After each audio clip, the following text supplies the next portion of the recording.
गायत्री महामंत्र। ओम भूर्भुवः स्वः तत्सवितुर्वरेण्यं भर्गो देवस्य धीमहि धियो यो नः प्रचोदयात्। तो आज का पेपर किस किसने दिया? आपने दिया? देखा था। अच्छा, तो क्वेश्चंस दिख रहे हैं ना? हाँ, कुछ तो डायरेक्ट है, कुछ निकालने पड़ते हैं, कुछ तो उसके जैसे हैं। तो फिर आप जैसे जैसे पढ़ाई करेंगे तो उसके जैसे क्वेश्चंस निकलते जाएंगे। तो अब जो हिस्सा है वो जब हम मेडिवल की बात करते हैं, अर्ली मेडिवल की, तो यहाँ पर लिटरेरी सोर्सेस काफ़ी ज़्यादा हो जाते हैं। उससे पहले आप देखेंगे तो गुप्ताज में और उससे पहले मौर्य में, उसमें लिटरेरी सोर्सेस बहुत कम है। मौर्य साम्राज्य में तो आपको मेगास्थनीज के इंडिका और अर्थशास्त्र के सिवा ज़्यादा कुछ मिलेगा नहीं, मुद्रा राक्षस। लेकिन गुप्ताज में आकर के देखेंगे तो लिटरेरी सोर्सेज बहुत थोड़े से ज़्यादा हो जाते हैं। और उसके बाद देखेंगे तो फिर ये जो हिस्सा है मेडिवल वाला, यहाँ आपको अरबी साहित्य भी बहुत सारा मिलता है, अरबी भी बहुत मिलेगा और संस्कृत भी मिलेगा। इंडियन वाला जो इंडिजिनस है वो लिटरेरी सोर्सेज में जो मिलेगा वो संस्कृत लिटरेचर है ना, और कुछ ऐसे ही लोग स्थानीय भाषाओं के भी मिलेंगे खास करके। अब यहाँ केवल कथा वस्तु नहीं पूछते कि कौन कौन से कंटेंट हैं, क्या है, यानी कि लेखक है, कवि है, वो तो पूछा ही जाता है, कंटेंट भी पूछा जाता है, लेकिन साथ साथ स्टाइल भी पूछे जाते हैं। कौन से स्टाइल में, किस में लिखा गया है, कौन से स्टाइल में लिखा गया, शैली क्या है। और सबसे बड़ी चीज़ है कि अब आपके इतिहास के प्रामाणिक सोर्स जो हैं यहाँ पर वो लिटरेचर हो जाता है, जबकि पहले इंस्क्रिप्शन ज़्यादा थे। अब इंस्क्रिप्शन कम हो जाएंगे, अब लिटरेचर ज़्यादा है और लिटरेचर मौजूद भी है। ठीक है ना। एक और शब्द में चीज़ देख रहा था जो आपको इस समय में बताया जाना चाहिए, वो है ट्रांसलेशन। जितनी भी इम्पोर्टेंट बुक्स है उन सब का ट्रांसलेशन हुआ है। तो ट्रांसलेटर कौन है, किस लैंग्वेज में ट्रांसलेशन हुआ है, और ट्रांसलेशन हुआ है तो वो इम्पोर्टेंट बुक अपने आप हो जाएगी, क्योंकि सामान्य किताबों का ट्रांसलेशन नहीं होता है, महत्वपूर्ण पुस्तकों का ही ट्रांसलेशन होता है। ट्रांसलेशन के लिए एनर्जी लगानी पड़ेगी, पैसा लगाना पड़ेगा, समय लगाना पड़ेगा, और ये सब लगाने में फिर जो है वो उसी में लगाया जाएगा, वो उसी में किया जाएगा जिसमें बहुत महत्वपूर्ण है वो किताब। आगे जाकर के इतिहास का बहुत बड़ा आपको सोर्स है, ज्ञान देने वाला है, तभी जाकर के लगाया जाएगा। जैसे हम उदाहरण के तौर पे मेडिवल का जो सबसे बड़ा लिटरेचर है वो है पृथ्वीराज रासो और राज तरंगिणी, कल्याण का राज तरंगिणी, पृथ्वीराज रासो, चंद्रबरदाई का। ये सबसे इंपॉर्टेंट बुक्स हैं जो उस समय के बारे में हमें बताती है, उस समय के युद्ध के बारे में बताती है, राजनीतिक सामाजिक पृष्ठभूमि बताती है। ठीक है। तो लिटरेरी सोर्सेज जो है वो आप कर लेंगे। उसके बाद डायनेस्टी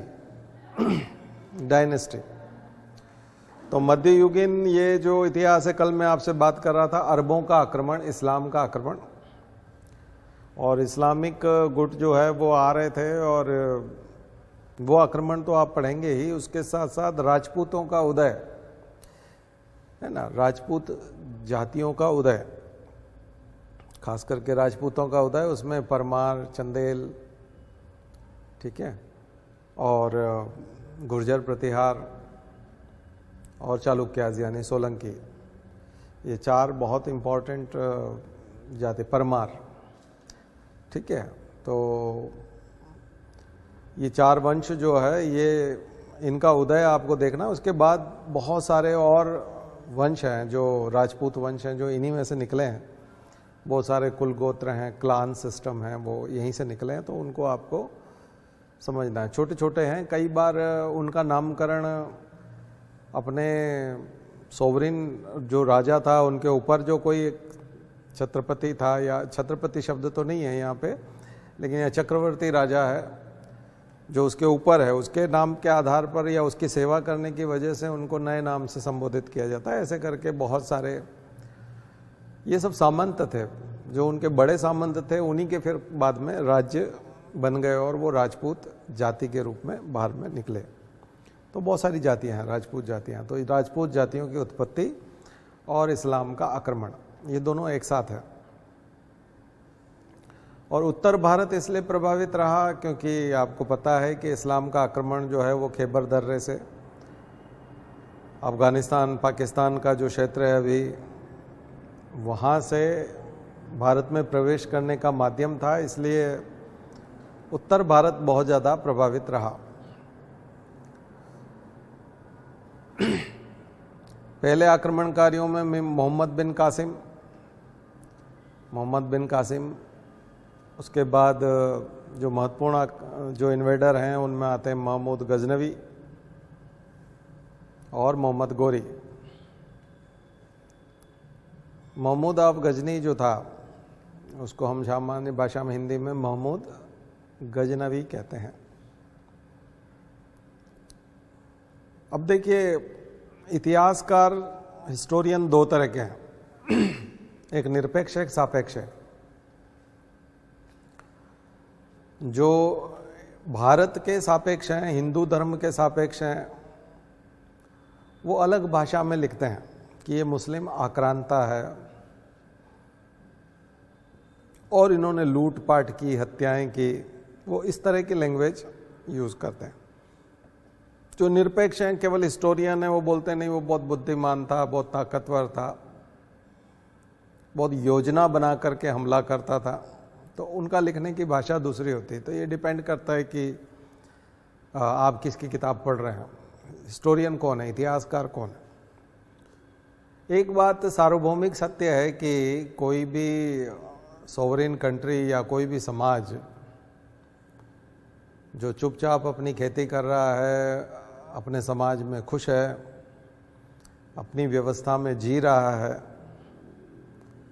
और वो स्वयं कहीं आक्रमण करने नहीं जा रहा है, वो अपने धर्म का पालन कर रहा है, मंदिर बना रहा है, चाहे पूजा पाठ कर रहा है, खेती बाड़ी कर रहा है, व्यापार कर रहा है, फल फूल रहा है, अगर उसके ऊपर कोई आक्रमण करता है तो ये गलत आचरण के उसमें आता है। ये एक सार्वभौम सत्य है कि एक संप्रभु राष्ट्र को, एक संप्रभु राज्य को कोई भी दूसरा अगर इन्वेड करता है, आक्रमण करता है, तो ये गलत चीज़ है, क्योंकि उसकी सीमाओं में घुसना, उसको परेशान करना, उसके जनजीवन को अस्त व्यस्त करना, उसके मंदिरों को तोड़ना, मूर्तियों को तोड़ना, वहाँ से सोना चांदी लूटना, महिलाओं को लेकर के जाना, ये कभी भी सभ्य समाज में नैतिक आदर्श तो नहीं हो सकता। इस आधार पर हमेशा मुस्लिम आक्रांताओं को भी, जो भी आक्रांता भारत में आए उसमें खास करके मुस्लिम आक्रांताओं को इसके लिए जिम्मेदार माना जाता है और गलत ठहराया जाता है। उसका एक कारण और ये था कि दूसरे, जैसे सिकंदर भी आया, अलेक्जेंडर भी आया, और भी बहुत लोग आए, लेकिन उनके अंदर कोई धार्मिक उद्देश्य इस प्रकार का नहीं था। जबकि इस्लाम के आक्रमण के साथ एक चीज़ होती है कि वो एक शब्द यूज़ करते हैं, जिहाद, धर्म के नाम पर उसको, युद्ध को ठहराते हैं, चाहे वो यहाँ से लूटपाट करके ले जाएं, चाहे अपनी धन संपत्ति बढ़ाने के लिए आए।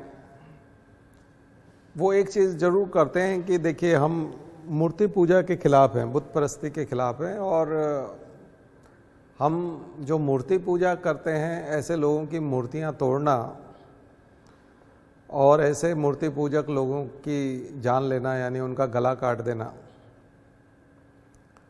ये धर्म के हिसाब से ठीक है, इसी को जिहाद कहा गया। उसी को वो बोलते हैं कि धर्म युद्ध है। और मूर्ति पूजा अगर कोई करेगा तो उसको जीवित नहीं रखना है। तो ये एक खतरनाक चीज़ थी। जो दूसरे आक्रमणों में और इस्लामिक आक्रमणों में अंतर है, मुसलमानों के आक्रमणों में और दूसरे आक्रमण में सबसे बड़ा अंतर यही है कि वो मूर्तियां तहस नहस करते हैं, मंदिर को लूटते हैं, तोड़ते हैं, धन संपत्ति ले जाते हैं, लेकिन साथ साथ हत्याएं भी करते हैं। तो और उसको फिर धर्म का नाम देते हैं कि हमारे धर्म में किताब में कहा गया है, इसलिए ये एक प्रकार का आंदोलन है और हम उसके किताब में लिखा है इस वजह से कर रहे हैं। तो ये और भी गलत है, क्योंकि आप कर रहे हो अपनी हवस के लिए, अपनी इच्छाओं के लिए, और नाम ले रहे हैं धर्म का, तो ये और भी गलत चीज़ है। तो इसलिए इस्लामिक आक्रमणकारियों को, मुसलमानों को ज़्यादा क्रिटिसाइज किया जाता है इतिहास में, ठीक है ना। तो इस चीज़ को समझिएगा। तो उसमें कोई बायस्ड नहीं है, बायस नहीं है इसलिए क्योंकि आप मानवतावादी धर्म को देखेंगे तब भी हनन हो रहा है, ह्यूमन राइट्स के हिसाब से भी वायलेशन है, ठीक है ना। ह्यूमन राइट्स के हिसाब से भी वायलेशन है। इसलिए एक्सट्रीमिज़म जो है वो हमेशा ख़राब रहा है, चाहे वो अच्छी चीज़ों का एक्सट्रीमिज़म में तब भी ख़राब रहा है, क्योंकि स्वतंत्रता दी गई है, स्वतंत्रता दी गई है। तो अगर किसी को स्वतंत्रता दी गई है तो वो अपनी स्वतंत्रता का पालन करे। आपको लगता है कि वो गलत है तो आप अपने इसमें स्वतंत्र हैं, आप किसी को गलत नहीं ठहरा सकते कि इनको इस तरह से पूजा पाठ नहीं करना चाहिए, इनको ये वाला नहीं करना चाहिए, ये वाला तो कतई नहीं करना चाहिए। इसलिए जब भगवान बुद्ध बोलते हैं अथ दीपो भव, और अंबेडकर भी बोलते हैं, तो जब संविधान की बात आती है तो उसमें स्वतंत्रता दी गई है। स्वतंत्रता का मतलब आपके अनुसार नहीं है कि आप जैसा सोचते हो वैसा कोई करेगा तब वो ठीक है, अदरवाइज वो गलत है। स्वतंत्रता का मतलब ही ये है कि वो स्वतंत्र है कि वो क्या करना चाहता है। बात समझ में आई ना।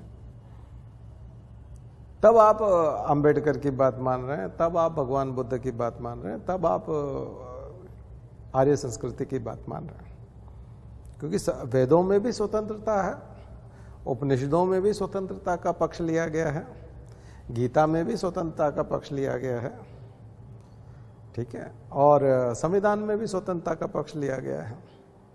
तो अब किसी के अनुसार कैसे हो सकता है? किसी के अनुसार नहीं हो सकता। अनुसार होना तो फिर स्वतंत्रता नहीं है ना, किसी के हिसाब से थोड़ी हो सकता है। उन्होंने कहा इसलिए आप ऐसा करेंगे, चूंकि कुरान में लिखा है इसलिए ऐसा होना चाहिए, चूंकि पुराने धर्म ग्रंथ में लिखा है इसलिए ऐसा होना चाहिए, चूंकि वो किताब में लिख गए हैं इसलिए ऐसा होना चाहिए। नहीं, ऐसा नहीं है। उन्होंने लिखा है, वो उनका मत है, आप जो करेंगे ये आपका मत है। यहाँ इज्जत जो दी गई है, जो ऑनर दिया गया है, वो आपके मत को दिया गया है, किसी के अनुसार मत को नहीं दिया गया। बात समझ में आई ना।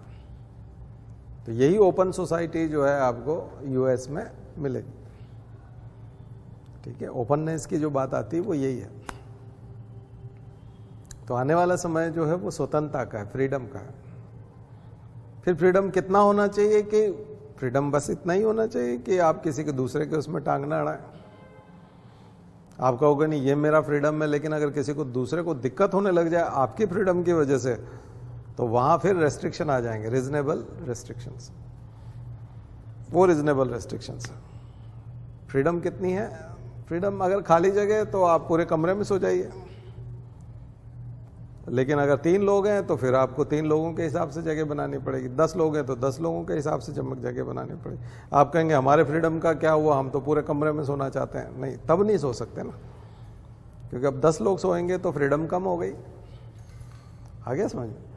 तो फ्रीडम सापेक्ष होती है, निरपेक्ष नहीं होती है, रिलेटिव है, एकदम एब्सोल्यूट नहीं होती है। तो फ्रीडम एब्सोल्यूट नहीं है, रिलेटिव है। आ गया समझ में? तो ये जो मैंने अभी बात कही है ये कई जगह काम आएगा आपको, खास करके आक्रमणकारियों के मामले में। क्या आप किसको अच्छा ठहराते हैं, किसको बुरा? तो अच्छा तो आक्रमण को कभी भी नहीं कहा जा सकता, क्योंकि दूसरी की टेरिटरी में घुसना, तो आप अपनी टेरिटरी में रहिए, अपनी औकात में रहिए, अपने क्षेत्र में रहिए, जैसी भी परिस्थितियाँ उसमें रहिए, या फिर खाली जगहों पे जाइए, जहाँ खाली है वहाँ जाइए, मेहनत कीजिए, दूसरे की मेहनत को हड़पने से कैसे काम चलेगा? मेहनत कीजिए, स्वयं मेहनत कीजिए, उपार्जित कीजिए, परिश्रम कीजिए और मनुष्य होने का कर्तव्य निभाइए। मनुष्य होने का यही तो है। एनिमल्स में ये नहीं होता, जानवरों में ये नहीं होता, मनुष्य समाज में तो ये होता है। तो अगर आप सामाजिक हैं, मनुष्य हैं, तो फिर आप ये पालन करेंगे, नागरिक कर्तव्यों का पालन करेंगे, मानवीय कर्तव्यों का पालन करेंगे, तो ये वाली चीज़ आती है। तो इसलिए आक्रमणकारियों को इस तरह से देखा जाता है। ठीक है, तो दो तीन चीज़ें हैं। आक्रमण की इच्छा या संसाधनों पे कब्जा, बहुत सारे लोगों की इच्छा होती है कि संसाधनों पे कब्जा हो जाए और हमारे बहुत सारे संसाधन हों, बहुत सारे रिसोर्सेज हमारे पास हों। ये बहुत लोगों की इच्छा होती है, स्वाभाविक इच्छा भी होती है मनुष्य होने के नाते भी। लेकिन दो तरह की चीज़ है, एक तो आपके पास ताकत ज़्यादा है और दूसरी चीज़ है कि सामने वाला कमज़ोर है। एक आपके पास ताकत ज़्यादा है और एक दूसरा सामने वाले के पास ताकत कम है, वो कमज़ोर है, तो आक्रमण संभव होगा। दूसरी चीज़, अगर सामने वाले के पास भी ताकत है और आपके पास भी ताकत है, तब आप षड्यंत्र करते हैं और सामने वाले की ताकत को बांट देते हैं, टुकड़ों में बांट देते हैं, उसकी कमजोरियों को स्टडी करते हैं कि इसकी वीकनेस क्या है और इसकी स्ट्रेंथ क्या है। स्वॉट एनालिसिस जो हम बात करते हैं, तो वो स्ट्रेंथ और वीकनेस दोनों का एनालिसिस होता है और फिर उस पर काम करके आप फूट डालते हैं, फूट डालो और राज करो टाइप, और उसी के आदमी को उसके द्वारा लड़वाया जाता है और ऐसा करके आक्रमण को सफल किया जाता है। तो ये टैक्टिक अपनाया जाता है। ठीक है ना, तो ये चीज़ें हैं। तो अब इसमें नैतिकता का बोध नहीं होता, क्योंकि जब आप किसी दूसरे को ताकत को कमजोर करने के लिए उसमें विभाजन करते हैं तो नैतिकता तो चली गई। आक्रमण करना भी अपने आप में एक नैतिकता नहीं, लेकिन अगर ये कह लिया जाए कि उस ज़माने में तो कॉन्स्टिट्यूशन नहीं था, उस ज़माने में तो यूनाइटेड नेशन भी नहीं था, इस प्रकार की इंटरनेशनल ट्रीटी नहीं थी कोई कि कोई किसी के ऊपर आक्रमण नहीं करेगा, तो ओपन जंगली स्वभाव था, जिसकी लाठी उसकी भैंस, और अगर किसी के पास ताकत है तो वो तो कूदेगा। तो इस आधार पे उसको जस्टिफाई करने की कोशिश की जाती है। लेकिन वहाँ पर भी ये है कि आप चूंकि अब चालबाजी कर रहे हैं, दुश्मन को कमज़ोर करने के लिए उसके दुश्मन के साथ मिले हुए हैं, और फिर जैसा पृथ्वीराज चौहान और जयचंद के मामले में होता है, खास करके एग्जाम्पल वो बहुत बार आता है। तो ऐसे में आप अपनी बेवकूफ़ी की वजह से, जयचंद भी मारा जाता है, पृथ्वीराज चौहान भी मारा जाता है, दोनों मारा जाता है, और विदेशी आक्रांता को फ़ायदा मिल जाता है ना। तो पूरे अंग्रेज़ों के समय में भी देखेंगे तो हमारे राजा महाराजा सब आपस में लड़ रहे थे, तो उनको आसानी हो गई यहाँ पे स्थापित होने में।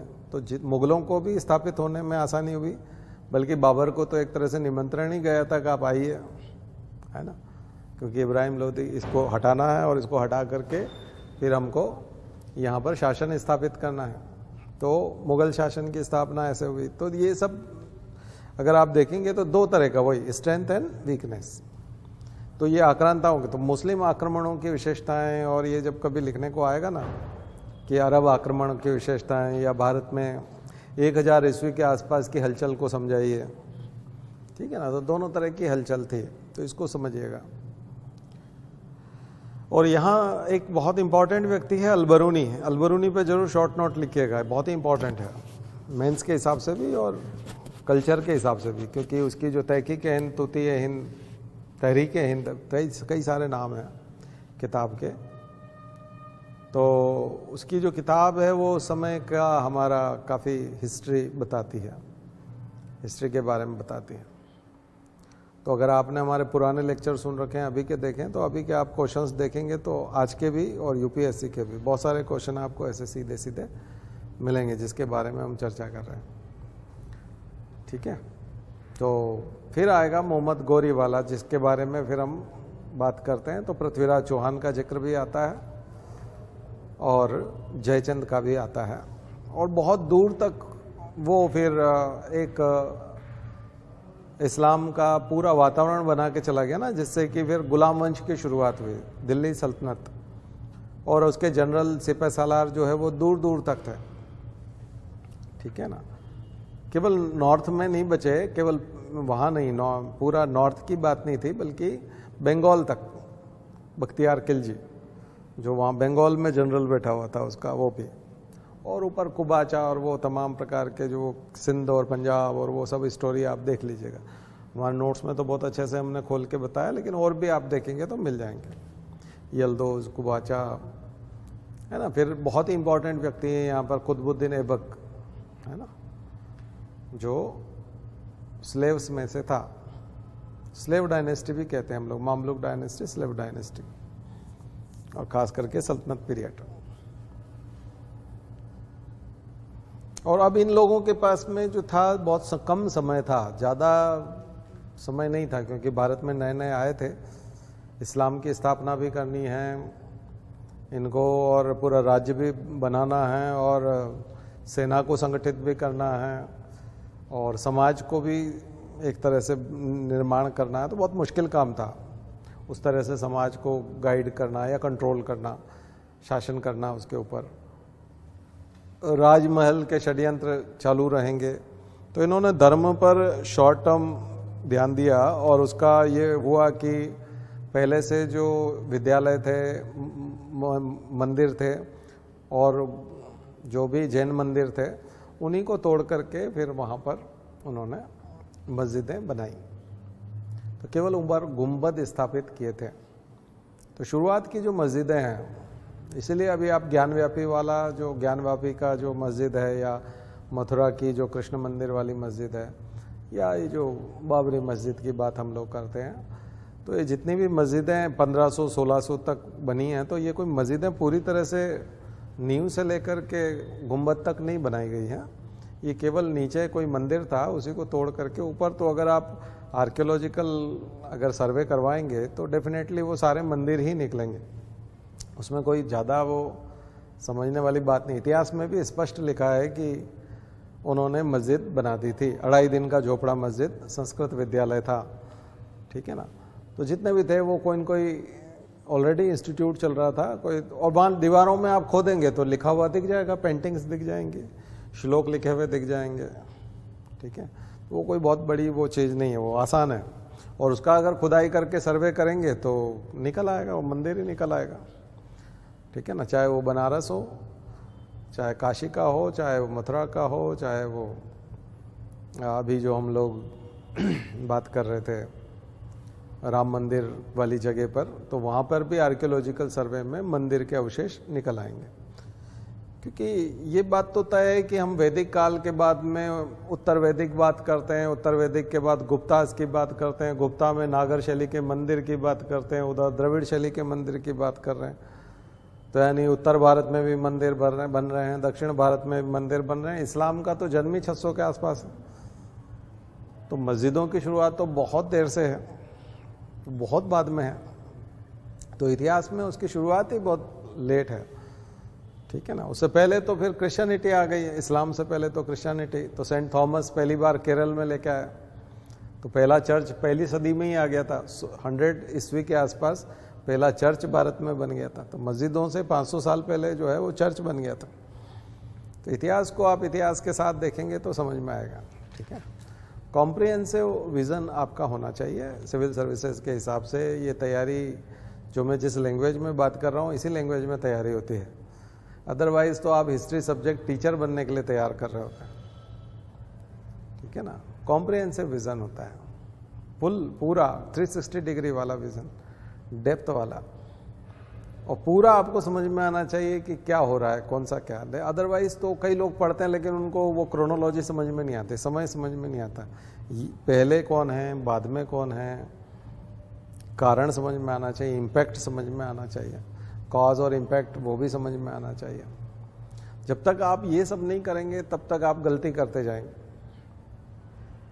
क्योंकि आपके जो डिसीजन हैं वो एक तरफा होंगे। क्योंकि केवल प्रभाव को अगर आप देख रहे हैं, कारण को नहीं देख रहे हैं, तो कारण प्रभावित होंगे, और कई बार प्रभाव जो है वो कारण बन जाएंगे नई समस्या का, क्योंकि नए साइड इफेक्ट तैयार हो जाएंगे, जिसको हम साइड इफेक्ट भी कहते हैं। तो ये खास करके हिस्ट्री को समझने के लिए बहुत ज़रूरी, नहीं तो आप वहाँ जो आपसे लिखने के लिए जब कहा जाता है कि अपने शब्दों में लिखिए, एनालिसिस कीजिए, विश्लेषण करके बताइए, तो ये मेंस में लिखने के लिए जब आपको अपनी छूट दी जाती है कि आप करिए ना, आप करिए, अपने विचारों में बताइए ना क्या है ये, तब आपकी मैच्योरिटी वहाँ दिखनी चाहिए कि आप सारी चीज़ें जानते हैं, सारी चीज़ें जानते हैं। क्योंकि कई बार इमोशनल लोग जो हैं वो इस टाइप से लिखते हैं कि हमारा उद्देश्य बहुत अच्छा है, उद्देश्य बहुत अच्छा है। जैसे कि कोई आदमी भूखे लोगों को खाना खिलाना चाहता है, या कोई आदमी खाना ही खिलाना चाहता है, आओ भगत करना चाहता है, आओ भगत करना चाहता है, वहां तक ठीक है। लेकिन मान लीजिए किसी व्यक्ति ने कहा कि मैं खाना खा के आया हूं, अभी जैसे मान लीजिए आप खाना खा के आए और अगर मैं आपको एक एक समोसा दूं तो आप खा जाएंगे, हो सकता है 2-2 समोसे भी खा सकते हैं, भले ही आपने खाना खा रखा हो। लेकिन जिन लोगों के लिए खाना बना था वो भी भूखे हैं, और घर का मुखिया यदि वो किसी को परोसना चाहता है और उसकी इच्छा है कि मैं बाहर से आए हुए लोगों का स्वागत करना चाहता हूं, उसकी मंशा अच्छी है, उद्देश्य बहुत अच्छा है, लेकिन उसको पूरा नॉलेज नहीं है कि कुल खाना कितना बना है, घर में भूखे सदस्य कितने हैं, कितने लोग खाना खा चुके हैं, अब बचा कितना है, जो आए हुए लोग हैं वो कितने हैं, उनकी संख्या कितनी है, उनमें से भूखे कितने हैं, और कितने लोगों से पूछ लिया है और कितने लोगों की खाने की इच्छा है। कई बार उनकी इच्छा नहीं है और अगर आप उनको बिठा देंगे खाने के लिए तो खा लेंगे खाना तो, लेकिन एक व्यक्ति भूखा रह जाएगा या 2 व्यक्ति भूखे रह जाएंगे, उतने ही व्यक्ति भूखे रह जाएंगे जितने लोगों को आप खाना खिलाएंगे या फिर खाना खिलाया जाना चाहिए था। ये जो मैंने छोटी सी केस स्टडी बताई, इसमें क्या समझ में आया आपको? मंशा अच्छी होने से, उद्देश्य अच्छा होने से आपकी राइटिंग अच्छी नहीं होगी, एनालिसिस अच्छा नहीं बनेगा। आपको कॉज एंड इफेक्ट, इंपैक्ट, ये सब देखना पड़ेंगे, एनालिसिस पूरा करना पड़ेगा। अगर आपको लगता है कि, क्योंकि कई बार आपका खाना अगर बहुत ही अच्छा है तो खाना खा के भी आया और वो उसकी मनपसंद चीजें हैं तो वो खा भी लेगा। तो जिन व्यक्तियों का पेट भरा हुआ है और जिन्हें अगले 8 घंटे तक भूख नहीं लगने वाली या 6 घंटे तक भूख नहीं लगने वाली, ऐसे लोगों को खाना खिलाना कोई पुण्य का काम नहीं है। कुछ बात समझ में आई ना? और खास करके तब तो बिल्कुल भी नहीं है कि आपके इस तरह खाना खिलाने से कोई व्यक्ति भूखा रह जाएगा, तब तो बिल्कुल भी नहीं है, क्योंकि आप 1 या 2 लोगों को भूखा रख करके उन लोगों को खाना खिलाने की जिद कर रहे हैं, अवगत कर रहे हैं जो ऑलरेडी खाना खा चुके हैं। ये जो घटना मैंने पूरी बताई, इस पूरे में आप अगर देखेंगे तो आपको कुछ, आप गलती कब कर रहे हैं? जब आपको कुछ न कुछ हिस्सा पता नहीं है, तब आप गलती कर रहे हैं। आ रहा है समझ? यही आपके इतिहास लेखन के साथ हुआ है कि आप एक तरफा विश्लेषण करते हैं, क्योंकि दूसरा पक्ष आप जानते ही नहीं है, तो आपको लगता है कि आप अच्छा विश्लेषण कर रहे हैं, जबकि आपका विश्लेषण गलत होता है, इसलिए मार्क्स नहीं मिलते। जैसे उस व्यक्ति को पता ही नहीं है कि मैं अच्छा कर रहा हूं, कि उसको लग रहा है कि वो अच्छा काम कर रहा है, जबकि जब उसको पता चलेगा, रियलाइज होगा, तब लगेगा कि तो बहुत गलत हो गया, वो तो ऑलरेडी खा चुके थे, हमने तो बल्कि और भूखे रख दिया किसी को। आया ना समझ? तो ये पूरा ये जो मैंने घटना बताई ना, ये आपके लेखन पे लागू होता है, खास करके इतिहास लेखन पे, क्योंकि वहाँ मतांतर होते हैं, बहुत सारे जो है उसमें लोगों की सहमतियाँ होती है, असहमतियाँ होती है। ठीक है, तो ऐसे लिखिएगा। और ऐसा कैसे लिखेंगे? ऐसा तब होगा जब आप लिटरेरी सोर्सेज को आधार बनाएंगे, भावनाओं को नहीं। किसको बनाएंगे? लिटरेरी सोर्सेज को। उस समय आपको क्या अच्छा लगता है उससे नहीं, सोर्सेज क्या कहते हैं। ठीक है ना? तो ये मेंस का मैंने जो खास करके एनालिसिस करने वाली जो बात है उसके ऊपर ये आंसर बनाने के लिए। तो ये हिस्सा देखेंगे। उसके बाद अब आपके यहाँ बुक्स की लिस्ट बहुत ज़्यादा लंबी है। मेरे नोट्स देखेंगे तो उसमें 200 के आसपास किताब है ना। लेकिन राइटर याद रखिएगा, मिनहाज उस सिराज, जियाउद्दीन बर्नी, चंद बरदाई, मिनहाज उस सिराज, जियाउद्दीन बर्नी, और जहां खुद बादशाह जैसे तुजो के बाबरी है, मुगल काल में जाकर के आप देखेंगे तो बाबर खुद है, बाबरनामा, चाहे वो दूसरे लिखवा लेकिन वो आत्मकथा के तौर पे लिख रहा है।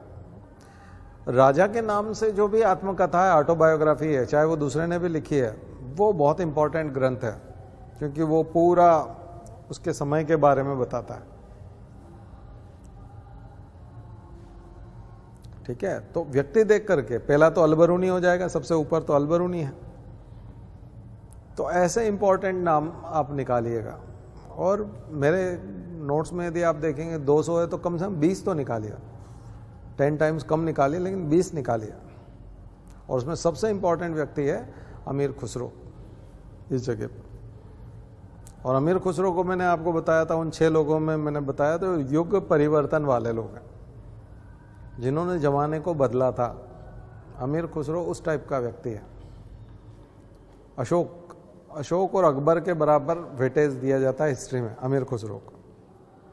जितना अशोक को दिया जाता, अशोक के समय में जमाना बदला था। अशोक के समय में जमाने में एकदम परिवर्तन आया था, युग परिवर्तन था। अशोक वैदिक धर्म से सीधा बौद्ध धर्म अशोक लेके आया था। और न केवल भारत में बल्कि पूरे दुनिया के कई देशों में आज जो जापान तक जो बौद्ध धर्म है, चीन में बौद्ध धर्म है, और तमाम वियतनाम और तमाम देशों में जो बौद्ध धर्म है दक्षिण एशिया में, वो सारा बौद्ध दक्षिण पूर्व एशिया जो जितना भी है वो सारा बौद्ध धर्म अशोक के समय में ही फैला। दुनिया की आधी जनसंख्या बौद्ध धर्म से प्रभावित हो गई थी अशोक के समय में। तो ये तो युग परिवर्तन है, कायाकल्प है। और स्वयं बुद्ध नहीं थे तब, बुद्ध जा चुके थे, उनके एक शिष्य ने इतना फैला दिया था। तो इसलिए अशोक का बहुत ज़्यादा इंपॉर्टेंस है। ऐसे ही अमीर खुसरो, अशोक के बाद में जो सबसे महत्वपूर्ण आदमी है वो है अमीर खुसरो। अमीर खुसरो ने इस्लाम का एक्सेप्टेंस बढ़ाया था। आपने मूल इस्लामिक आक्रमणकारियों को तो देख लिया, लेकिन सूफी परंपरा को, जैसे हम लोग हिंदू धर्म में जब बात कर रहे थे, जैसे कल भी बात कर रहे थे या कभी भी हम लोग लेक्चर में बात करते हैं, 2 शब्द इस्तेमाल करते हैं, एक रिलीजन और एक स्पिरिचुअलिज्म। स्पिरिचुअल आध्यात्मिक, और एक बात करते हैं रिलीजन। तो रिलीजन में हम मंदिर, मस्जिद, मंदिर खास करके कर्मकांड और मूर्ति और त्योहार और ये सब हम रिलीजन में ले लेते हैं। स्पिरिचुअल में हम फिलोसॉफी को लेते हैं, जिसमें उपनिषद आते हैं, गीता आती है, उसको हम लोग स्पिरिचुअल बोलते हैं। ऐसा ही जो सूफीज़म है वो स्पिरिचुअलिज्म के नज़दीक है, वो लोग उसको रूहानी बोलते हैं। इस्लाम में उसके लिए जो वर्ड है वो है रूहानी। स्पिरिचुअलिज्म इज इक्वल टू रूहानी, आध्यात्मिक। और वो धर्म को मजहब कहते हैं। तो मजहब और रूहानी, रोमानियत भी कह सकते हैं, रोमांटिसिज्म। अगर आप रिलीजन को रोमांटिक बना देते हैं, रोमांटिसिज्म, वो रूहानियत हो जाता। इसीलिए जब हम सूफी की बात करते हैं तो अल्लाह को महबूब कहने लगते हैं। महबूब और अल्लाह में कोई डिफरेंस नहीं होता उनके उसमें। जिसको वो प्रेम करते हैं, प्रेमी। इसलिए मीरा की भक्ति में आप देखेंगे कि कृष्ण उनके प्रेमी हो जाते हैं, पति के रूप में वो देखती हैं, मेरे तो गिरधर गोपाल बस, और कोई नहीं। ये सूफीज़म का स्टाइल, रूहानियत। और अगर ये सिद्धांतों की बात करने लग जाए और फिलॉसफी की बात करने लग जाए तो ये आध्यात्मिक, इसको इसी को हम लोग आध्यात्मिक शब्द से बोलते हैं, स्पिरिचुअलिज्म। स्पिरिचुअलिज्म एक्शन ओरिएंटेड नहीं होता, रिजल्ट ओरिएंटेड होता है। रिजल्ट मायने रखते हैं। स्पिरिचुअलिज्म में रिजल्ट मायने रखते हैं कि आपको भगवान महसूस हुए कि नहीं। ऐसे ही रूहानियत में आपको अल्लाह खुदा महसूस हुए कि नहीं, उनसे नजदीकी महसूस हुई कि नहीं, यानी रिजल्ट। और कर्मकांड जो होते हैं वो एक्शंस हैं, पूजा पाठ, माला, तिलक, छापा, आरती, ये क्या है? ये एक्शंस हैं, क्रियाएं हैं। तो रिलीजन में क्रियाएं बहुत महत्वपूर्ण होती हैं। क्रिया प्रॉपर होनी चाहिए, रिजल्ट चाहे आए ना आए। और स्पिरिचुअलिज्म में क्या इंपॉर्टेंट होता है? रिजल्ट। एक्शन मायने नहीं रखते कि एक्शन क्या थे, एक्शन प्रॉपर थी कि नहीं, आपने फूल चढ़ाए थे। इसलिए शबरी जो है वो साफ सुथरे बेर खिलाने चाहिए भगवान राम को, लेकिन वो खुद चखती है और देखती हैं कि कहीं कड़वा तो नहीं है, कीड़ा तो नहीं है, और फिर उसको जब अच्छा लगने लगता है वो भगवान राम को देती हैं और फिर भगवान खाते हैं। तो ये स्पिरिचुअलिज्म है। ये क्या है? रिलीजन नहीं है, ये क्या है? स्पिरिचुअलिज्म। क्योंकि इसमें एक्शन की पवित्रता नहीं देखी जा रही है। झूठे बेर भगवान को, हम लोग झूठा खाना जो है भगवान को कहाँ चढ़ाते हैं, बल्कि भगवान खा लेते हैं, भोग लगा देते हैं, उसके बाद देखा जाए तो उनका झूठा हम खाते हैं, उसको प्रसाद बोला जाता है। अगर भगवान को आपने झूठा करा दिया, भगवान को अगर आपने खाना खिला दिया, मतलब भगवान के द्वारा झूठा हो गया वो, तो अब वो प्रसाद बन गया, है ना, उसको और अच्छा माना जाता है। लेकिन हमारा झूठा हम भगवान को खिलाएं तो क्रिया गलत हो गई। लेकिन शबरी ने तो ऐसा किया, और उसकी भक्ति को हम आज भी भजन के रूप में गाते हैं और पूरी दुनिया जो है मानती है। और जितने भी राम भक्त हैं वो शबरी माता कहते हैं और शबरी का पूजन होता है। और रामायण में बहुत ऊंचा स्थान है शबरी का, नवधा भक्ति उसको बोलते हैं, नवधा भक्ति। शबरी ने नवधा भक्ति की थी। और महाकवि तुलसीदास जी ने तो काफ़ी चीज़ें लिखी है उनके ऊपर। और जब कभी रामायण आप देखेंगे तो बहुत प्यारे भजन होते हैं, भावुक भजन, जिसमें देखने वाले रो देते हैं, आंसू आ जाते हैं।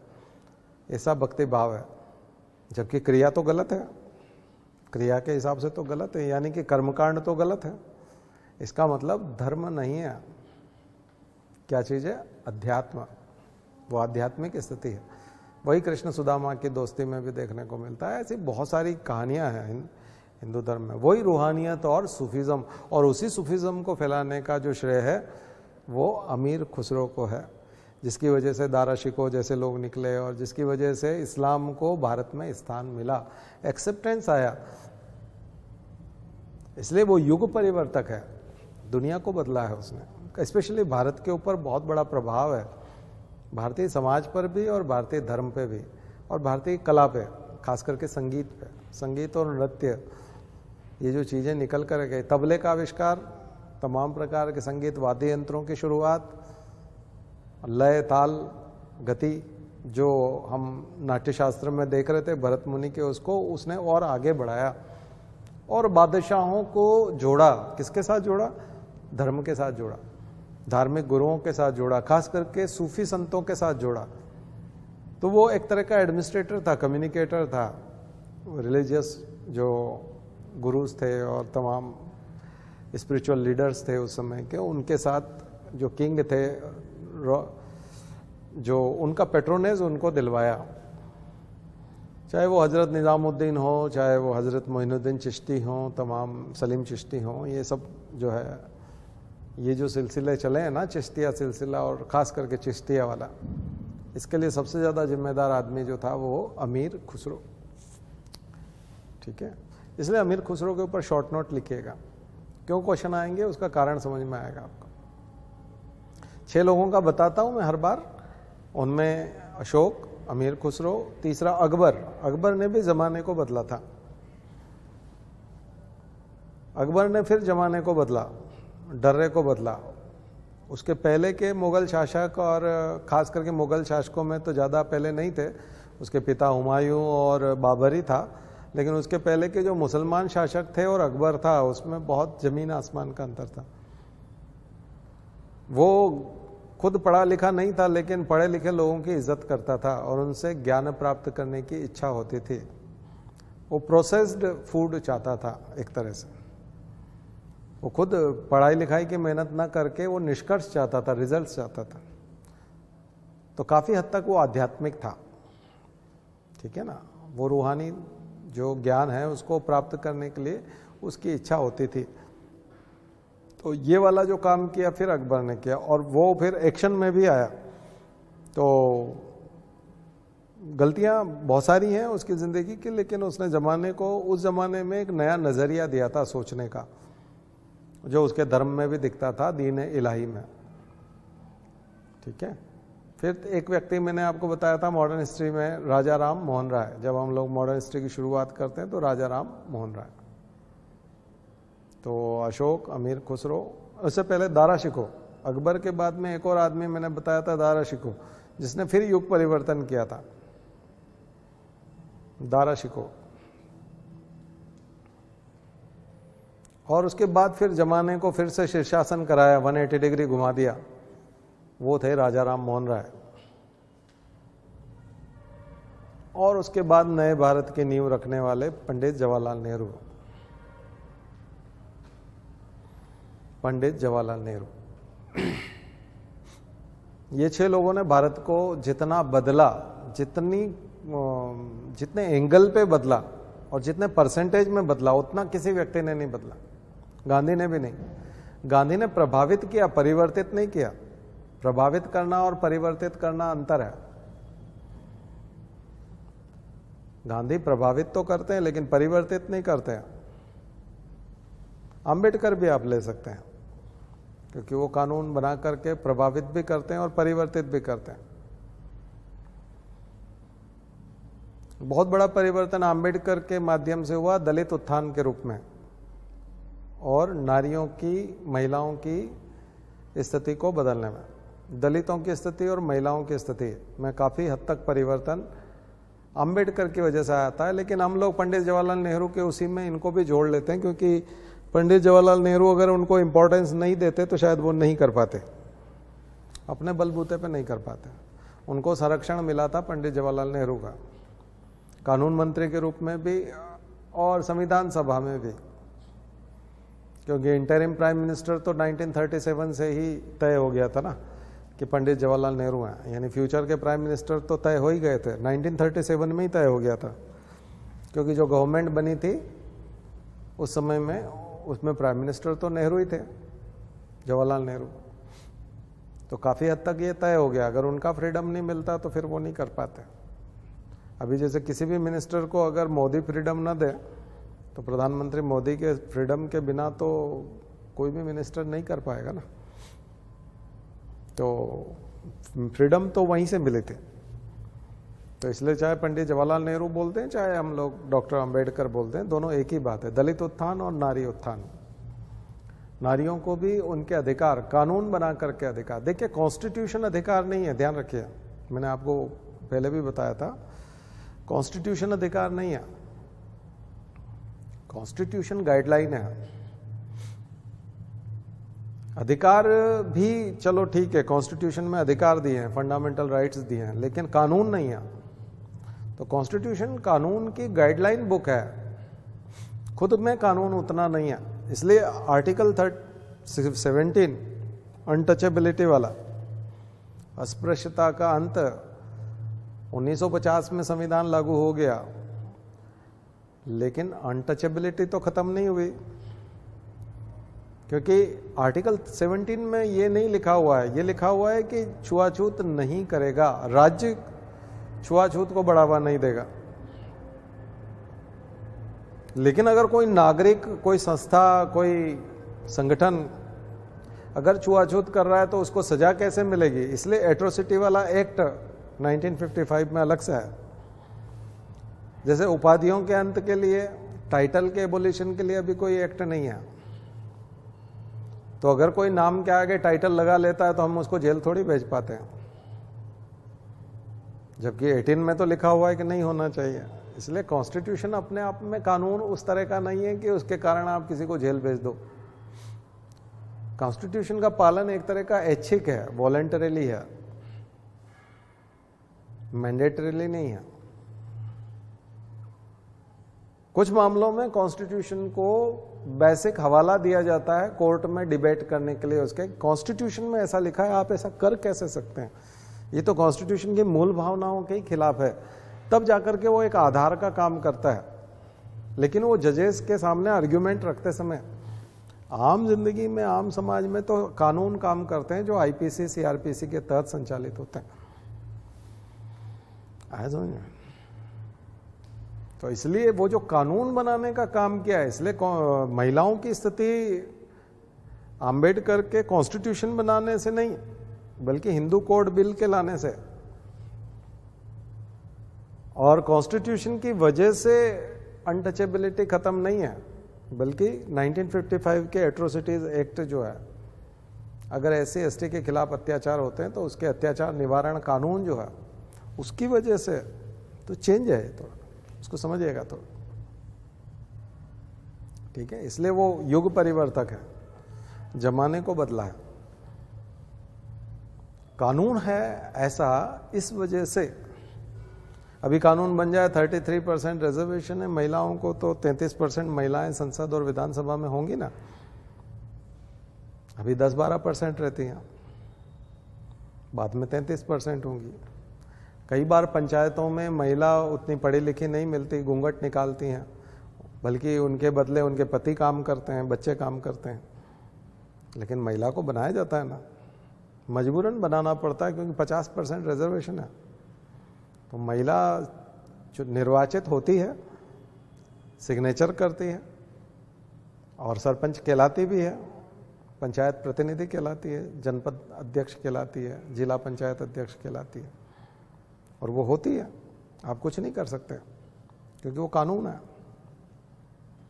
कानून बनने के साथ बाध्यता आती है, और कानून बनने के साथ बाध्यता आती है तो एक्सेप्टेंस, जो स्वीकार्यता है, वो हो सकता है 50 साल बाद आए, 100 साल बाद आए। लेकिन बाध्यता होने की वजह से उस कानून के लागू होने वाले दिन से उसका पालन शुरू हो जाता है, और जब उसकी स्वीकार्यता आ जाती है तब उसका असर साफ दिखता है कि युग परिवर्तन हो चुका है, जमाना बदल चुका है। तो सबसे पहले कानून आता है, कानून की वजह से बदलाव आता है, बदलाव आना शुरू होता है, और जब लंबे समय तक बदलाव होता रहता है तो लोगों को आदत हो जाती है, और फिर उसको सामान्य जन स्वीकार कर लेते हैं। ठीक है, तो ये है। मुझे लगता है कि भारत के जो महत्वपूर्ण बदलाव के मील के पत्थर थे वो आपको समझ में आए। बाकी तो बहुत सिंपल है, आप करते जाइए। बाकी होमवर्क हमारा देख लीजिए, हम आज आपको होमवर्क दे रहे हैं पूरा सल्तनत काल वाला। डायनेस्टीज पढ़िए, निर्माण, आर्किटेक्चर और लिटरेचर तो हम ऑलरेडी करवा चुके हैं, इसलिए उसमें अब आपको ज़्यादा कुछ करने की ज़रूरत नहीं है। केवल आपको डायनेस्टी देखना है, और साथ साथ कुछ राजनीतिक घटनाएं जो हुई हैं, इवेंट्स हैं, वो आपको तैयार करना है। युद्ध तैयार करने हैं, महत्वपूर्ण युद्ध कौन कौन से हैं, किनके बीच हुए हैं, परिणाम क्या हुआ है, प्रभाव क्या हुआ है, युद्धों का परिणाम और प्रभाव। और फिर ऐसे सिंपल क्वेश्चन आते हैं, जैसे कि बलबन का राजत्व का सिद्धांत बताइए, और रजिया सुल्तान को एक महिला शासिका के रूप में मूल्यांकन कीजिए।